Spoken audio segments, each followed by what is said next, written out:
everyone, I'm Martin and welcome to another great edition for Astronomy for Beginners, and welcome to part 5 on super tuning your EQ5 mount. Now we're almost at the end now, just a few more things we need to do to complete the super tune process. So as you can see is we spent a lot of work, hard work onto this. It's been a long project, but I assure you this project will work for you. Okay, if you've missed out the videos, please check out the links for the videos. Alright, parts 1 all the way up to 4. Alright, I have done so far on this project. Again, a lot of advice up there. Please check those videos out so you don't miss each one. They're all in stages because it's been that much of a long project.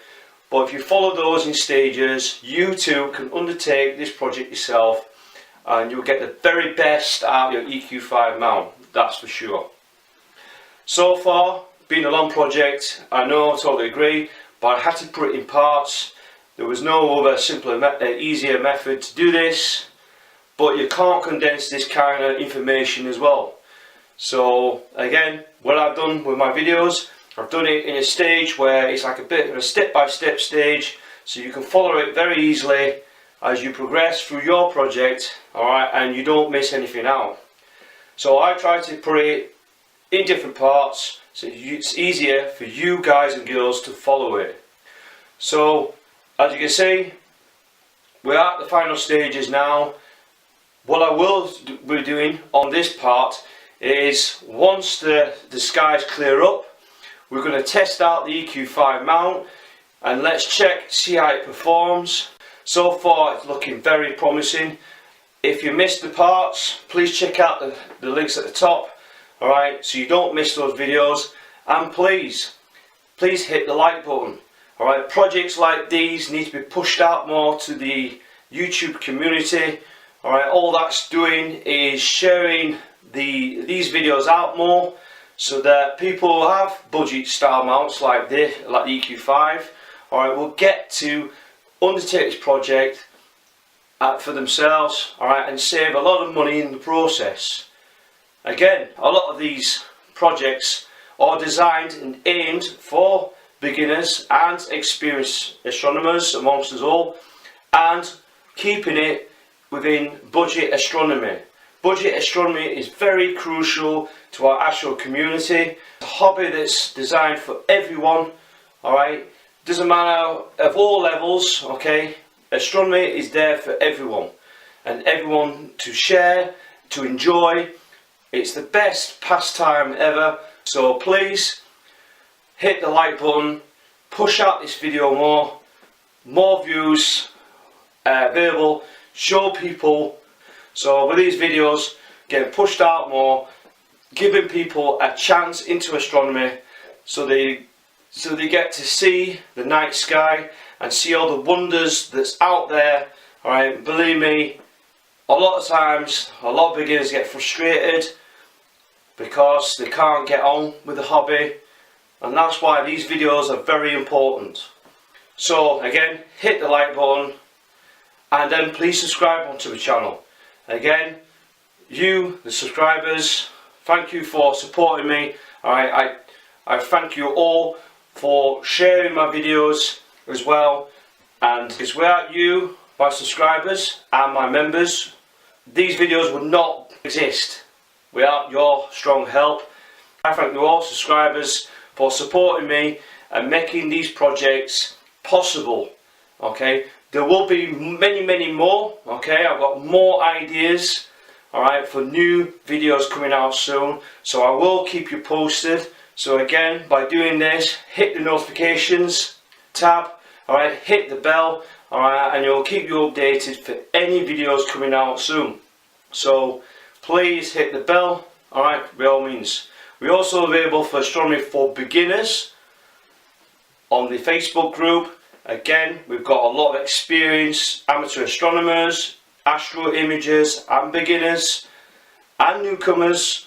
Alright, there's tons of advice there for anything that's astro related, like telescopes, imaging or observing techniques. Okay, it's all there, and we've got a strong community there. Decent people there will offer you some fantastic advice. And again, please join that Astronomy for Beginners. Alright, the link's below for that. So again, what we're going to do now is we're going to crack on with part 5. So let's begin and let's do this. So the next step is we're going to grease up our gear drives, okay, with some grease. So we've got the RA and the deck motor. Both are the same application, alright, exactly the same. It's just that one has a multi-port thing and the other is like a sealed unit, okay. So the layout's basically the same. We slacken these 3 bolts, okay, so the actual bracket can slide up and down. Alright, so what we're going to do is we're going to coat up the main pinion gear using the green grease. Alright, and you just butter that in, okay, just butter that gear wheel like so. Alright, don't worry if you get a bit of grease all over the shop, you can always clean it up afterwards. So quite a bit of grease on here, then grease up the actual shaft itself and the washers. Alright, grease them up. One thing to highlight is you don't want to coat this part here, the actual screws, so we just wipe that off clean like so. I'll grease up our brush washers, alright, like so, both sides. Then you place these over like so. Then we get our gear wheel, place the pin over the gear wheel itself like so, push it in. Then we're going to place the gear wheel into the bracket, alright, as you can see there where the washers are. Place it in like so. We tighten up the spindle using the 2mm screw, nip these up like so. So that's free to rotate. So as you can see, you've got a bit of backlash there. Alright, that's why these 3 screws are loosened. So what we do is we slide them into the gear. Alright, so the pinion is, the actual drive pinion, the motor is embedded. So you push this bracket, and then once you've got it embedded, you then tighten up these 3 screws. The idea is that the gear meshes in with no free play in the gears, and that's how you do it. So you tighten all these 3, alright, like so, to get the correct tension. So now with the 3 screws tightened up, alright, there's no free play, and there's the grease pinion is embedded. You can then get a bit of green grease and just butter the actual pinion gear all the way around, alright, like so. Right, you don't need a lot, you just need to just make sure that every gear teeth is covered in grease, like so. So now your gear wheel should look like this. All the grease has totally covered the drive pinion gear on the motor and the actual intermediate gear. Right, so all the grease is in there. A good coating. So now do the same for the declination axis, motor drive, and apply the same principle. And that's how you grease up the motor drives. Point to note, when you do the declination axis, make sure you remove the 2 tiny screws at each end, okay, like so, before you can embed this pinion gear on the motor drive and the idler gear. Alright, if you don't remove this cover, you won't be able to adjust this bracket, okay? So that's one thing I need to highlight. Remove the 2 screws at either end to remove the outer cover of the deck motor, and then once you've got it in line, tighten up the 3 screws and then follow the same procedure like I did on the RA axis motor drive. Then get your motor drive from the ORI axis and the long bolt. You're going to place it into the mount head. Now, top tip, remove the polar scope if you've got it fitted, because as you're doing that, the polar scope's in the way. So it's easier when you put the bolt inside through the hole at the back. You can then tighten up the motor drive and mesh it properly without getting any grease onto the polar scope. So get in where the hole is and the hole through the mount here. Place the bolt like so. Use a long Allen key and then place the bolt. It's probably easiest to line up the bolt first, so then you can mount your motor drive like so, okay, and tighten it up. So line up the bolt first, couple of turns, alright, so it screws into the block. So once you line up the bolt, okay, it can be a bit tricky to locate it. You then, once you've got it a couple of turns, alright, like so, and it's fixed, you then use your hand and push it into the gear. What you're checking for is this top gear enmeshed? As you can see, I'm slightly off, which I'll show you a closer detail what I mean. As you can see in this picture, I'm slightly off. So this top gear is not quite in mesh, it's half meshed between the idler gear. So I need to loosen these bolts on the top gear to push this that way, okay? So I need to push this to my left for the actual gear to be in line with the idler gear. It's very crucial that you get this gear embedded properly, otherwise what will happen is you're going to wear out the gear teeth, alright, and you will get tracking errors. So make sure when you tighten up this motor drive unit, this gear must be in line with the idler gear. As you can see here, the motor drive is secured in this casting, so it's in this recess there. Okay, it's very crucial that you get that right. So we're slacking these bolts, the grub screws on the top gear, like so. We then push the gear like so. As you can see there, the gear is in line with this gear now. So what we do is, once it's aligned, we then tighten up the grub screws like so. Do both sides and you should be good to go. We then tighten up the bottom bolt like so, right,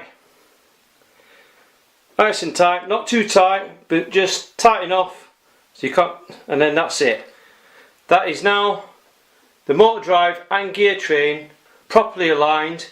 All we're going to do now is we're going to butter the remaining grease on the worm drive gear itself.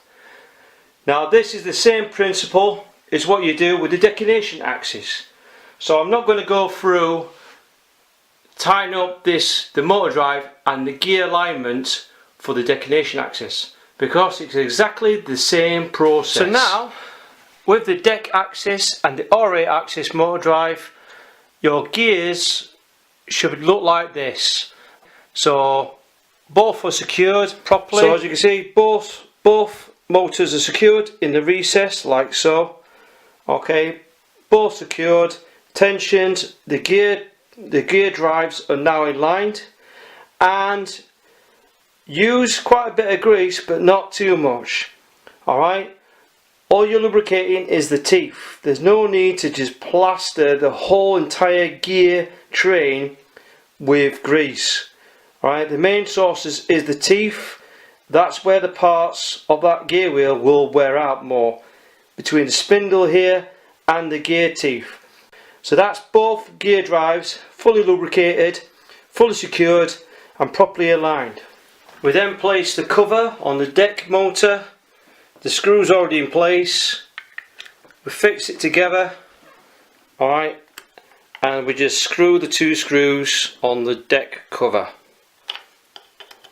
like so. Okay, that's the cover on. We then replace one part of the cover, place the leads on first for the RA motor. They fit one way, like so, and then secure the other one on the bottom, like so. Okay, so these connections are secured. So then we'll grab the other cover, put in the screws, the Phillips screws, like so. Line up the casing, make sure it lines up properly into the head itself, alright? Same as this side, line it up so it's all lined up perfectly. Once it's lined up onto the casing, you then tighten up the bottom screws first, and then tighten up the top screw, like so. So that's now the casing secured. So now we're replacing the counterweight shaft, okay, like so. That is all secured now. As you can see here, we've got the RA axis setting circle. Now, as you can see here, with the thrust bearing being quite big, I had to machine this down. You can use a Dremel, and you just quickly just grind this all the way around. I've removed 4mm that way. As you can see there, I've just machined that a little bit closer. Right, so I removed 4mm of material. I also removed round about a millimetre, well, half a millimetre, all the way around the outside diameter as well. Alright, and what I've done is just polished it up. Alright, and this will enable me to fit my setting circle onto my RA axis, which allows me to go push this into the thrust bearing, and it should seat properly. Now, I wouldn't recommend this if you're using your setting circles, but personally I have used setting circles before, and personally I think they're not very accurate, and to be honest with you, I rather use a SYNSCAN drive motor and the Wi-Fi adapter, which is damn sight a lot easier than trying to use setting circles. Now, setting circles only work for more expensive mounts, and I mean very expensive mounts, for setting circles to work. Now, someone has done a video based on setting circles. If you check the link below, alright, there's a guy who actually explains this about setting circles in a lot more detail, and he's proven with his theories with the setting circles, they just don't simply work very well. The whole idea of setting circles is for you to, when you locate a star or any nearby object, you set them in the select coordinates where the positions are on a star map, and then you move, once you've fixed the actual coordinates on the setting circles, you then lock them in place, and then you move both the axes up or down to indicate where the other position nearest to the star. I had some success, but it's not 100% accurate, and personally the setting circles on this mount are rubbish, to be honest with you. So they're pointless on the EQ5 mount. So, and to be honest with you, I've never used setting circles even with my NEQ6 mount. So with the SYNSCAN drive motors and the Wi-Fi adapter, this totally replaced this old method altogether. So if you're going to use setting circles, then I wouldn't advise you to do this. Alright, if you do use them. If you don't, like me, don't bother with it. All you do is just machine this out 4mm off, down in depth, and just take 1/2 mm off, and this should fit and seat properly on the RA axis. So now what we're going to do is we're going to put a bit of green grease around here, around the seams, alright, like so. Alright, you don't need a lot of grease, you just need it so it seats in there, alright, and it's not rubbing anything else. You just put a nice big film of grease there, and that's all you need to do. Now, as we can see here, we've got the RA axis and deck motor drive power leads. Now the reason I'm looking closer to detail on these is I've noticed I had a bit of corrosion on these pins, alright, and what we are checking for is just check for any damage in these pins. Alright, luckily these are in good condition, they're just a bit corroded. So what I advise doing is to clean up bits of this corrosion, use a bit of WD-40, just to spray a little bit into these leads, alright. Right, you just need to, all they do is just clean up any rust, okay, any dirt, alright, and just clean it with a bit of tissue, alright. Stab it out just to clean these leads, keep them free of corrosion. Alright, and that's all you need to do. Just make sure they're completely dry. Alright, clean up the pins. As you can see, there's dirt coming off these already. Alright, and just quickly just clean up any rust like so, and any trap dirt. So we'll place the top lock screw for the setting circle, which I never use anyway. And then I replace the setting circle inside here, as you can see, bit of grease, and then here, as you can see here, I have got my uprated HM5 polar scope, as you can see, with the metric free screws. Again, if you want to order these screws, please check out the link below in the description. Alright, I have provided a link to order these screws, and basically all you do is slide in the polar scope like so,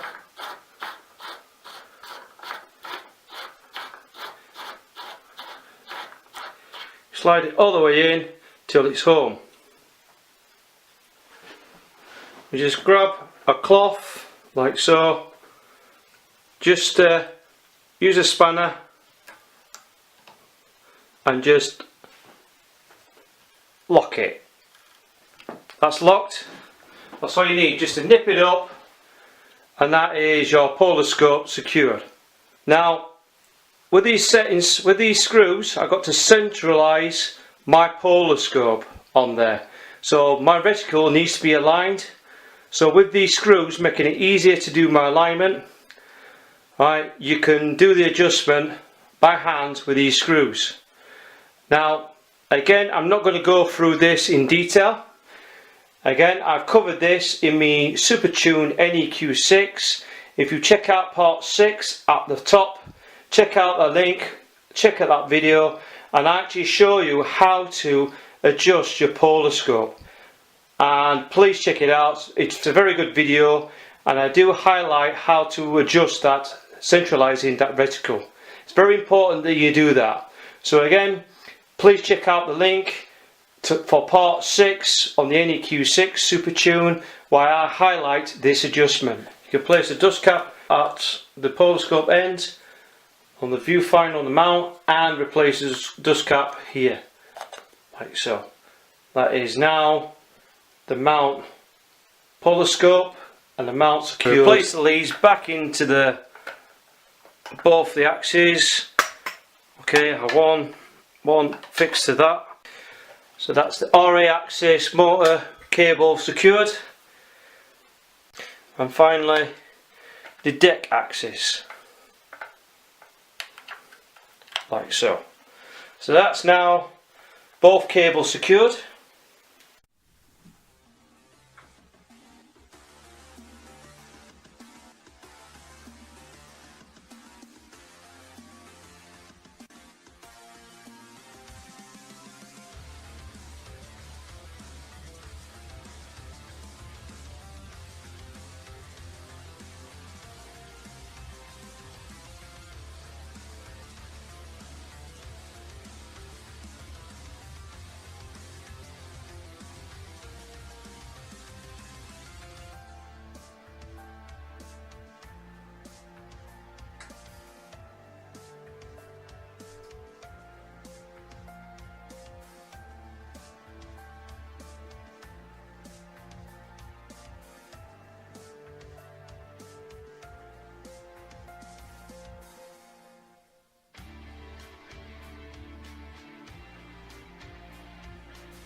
gotta be kidding me!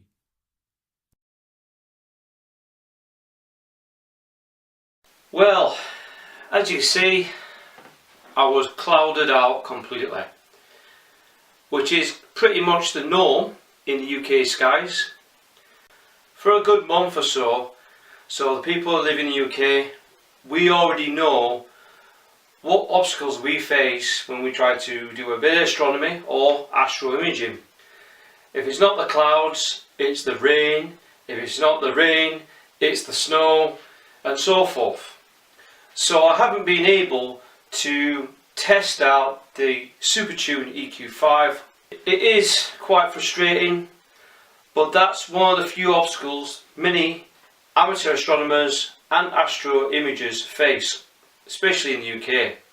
And it's something that you have to take into consideration, that not everything runs perfectly, including the weather and the ever-changing climate we have. So please, these are the things you must be prepared, and it happens for the best of us. Don't let that dishearten you trying to take up astronomy. Without these obstacles we face, it won't be much of a challenge and it would be boring. So the other problem I have is I get a lack of dark skies. As we draw closer to June, the days are getting longer and the nights are getting very shorter. So like in June it doesn't even get dark, especially while I live in Scotland. It does not get dark. So it gets twilight to about midnight and then it'll slowly go back into dawn. So June is a very bad month for me. So for the guys who live down south in England and all that, you may get about a couple of hours of dark skies.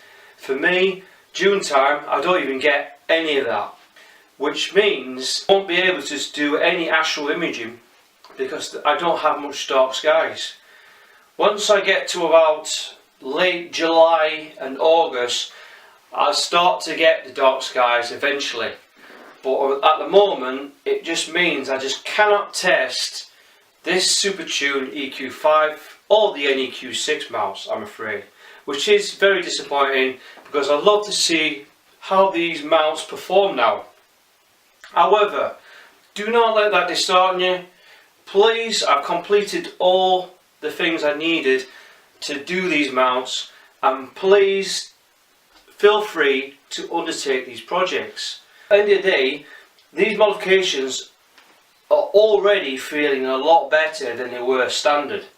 So it is definitely well worth investing a bit of money, doing the job yourself, tune these mounts up so that then you're ready when the dark skies do tip up, you're prepared.